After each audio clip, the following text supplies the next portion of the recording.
Group D और सी के लिए इम्पोर्टेंट डायनेस्टीज़ ऑफ इंडिया, जिसमें से मैंने मार्क कर दिया है कि कौन कौन डायनेस्टी में भी आ सकता है एग्जाम में।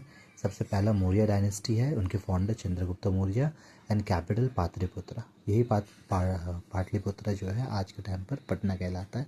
टाइमलाइन भी दिया है which is not so important, but capital, dynasty and founder ये तीन चीज़ पूछ सकता है एग्जाम में।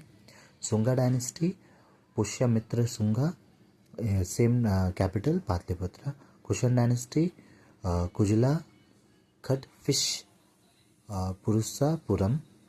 गुप्ता डायनेस्टी इंपॉर्टेंट है, Sri Gupta and same capital like Maurya, that is the Pataliputra.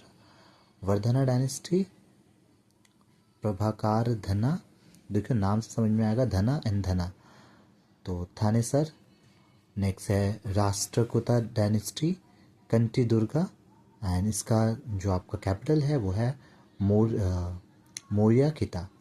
Chhola dynasty, इसको इम्पीरियल भी बोला जाता है कभी कभी, तो विजयालया चोला, नाम से ही समझ में आ जाएगा, एंड तंजावुर।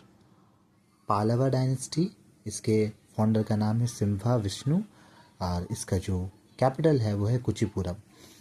पाला डायनेस्टी, गोपाला, और ये बिहार और बंगाल में था।